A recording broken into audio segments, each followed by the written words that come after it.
Animal Farm is the easiest novel to predict the question on.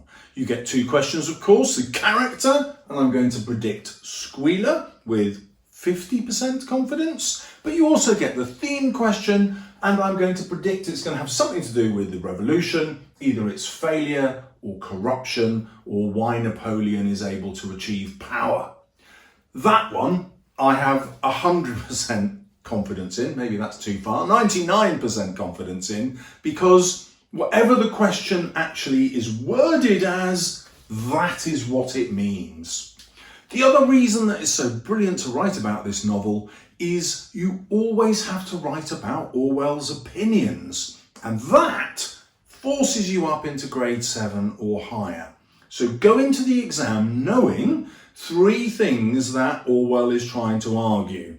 So don't just say he's talking about the Russian Revolution, he's also talking about the hope for political change generally, and he's also talking about the failings in human nature and therefore why political solutions are likely always to fail. Those are my 3, choose yours, and because when you write about those, you are guaranteed top grades, because that's what's in the mark scheme.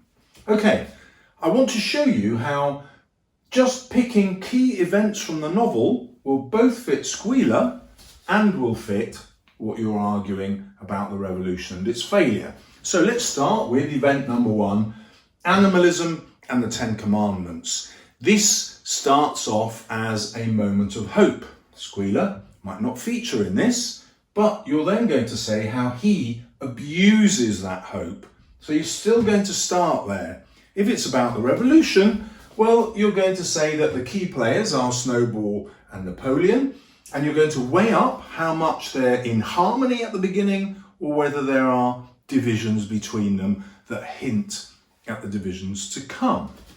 Next, we have the Battle of the Cowshed, which of course led to a successful revolution. Again, does Squealer feature here, or is he just like a parasite hanging on to the success of others? You decide. Then we've got Snowball as the leader of that fight.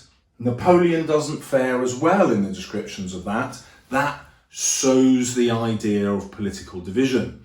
The revolution, which is supposed to benefit all the animals, is now being seen through the prism of these 2 men and their different ways of seeking power. Snowball, power to the animals, Napoleon, power to himself. And so you have to ask yourself the question, why does Napoleon succeed in ousting the more noble Snowball? And that will come down a lot to Squealer, but also human nature. Remember, the animals represent people. Then we have the desire to build the windmill. This, of course, is for the benefit of all, but Napoleon opposes it. Why does he do that? It sets up the division between the 2. Is that his purpose? What influence does Squealer have on this debate? Is this a turning point where Squealer sees his own opportunity to gain power himself by attaching himself to the most likely winner in the contest between Napoleon and Snowball? Then we have the storm that destroys the windmill. This is equivalent, obviously, to a natural disaster, but how does Napoleon take control of that, and how does he use Squealer to do it? The execution of the animals is a key turning point, but remember, Napoleon has been planning this for some time. How influential is Squealer in that? And what does this execution say about the failure of political systems? Why don't the rest of the animals rebel at this stage? Because this is the moment that animalism is just as bad as the farming that went on before. Then we have the killing of Boxer, and there's obviously Squealer's big part in reframing that, lying about it. Why does he accept that as a good thing? What does this say about the way that we suck up to our leaders? What does it say about tyranny and dictatorship? And what does it say about the role of everyday people in supporting dictatorship. So from that moment on, we see the consolidation of Napoleon's power. Yes, he's talking about Stalin, but he's also talking about political systems that will come after that. He's talking about the way that we govern ourselves. The death of animalism happens with the executions through the dogs, but when does the death of truth happen? That happens with the killing of Boxer. And then we've got the changing commandments. Squealer obviously instrumental in that.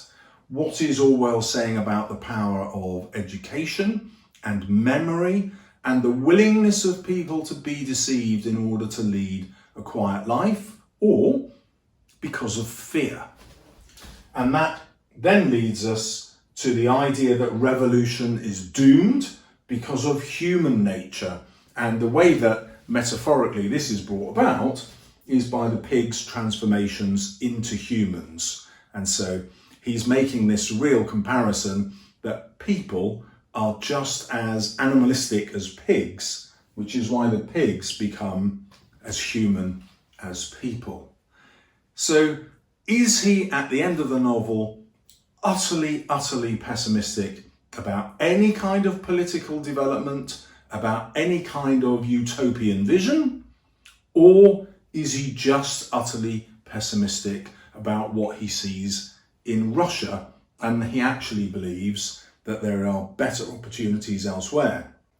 One of the things that you can use in your argument here is his novel 1984, which came after Animal Farm, in which he imagines all of the world dominated by tyrants and tyrannical political systems. And so I'm going for ultimate pessimism, but you don't have to. I hope you can see how going through those key events will fit your character, whoever it is, and will give you a commentary on the failure of the revolution.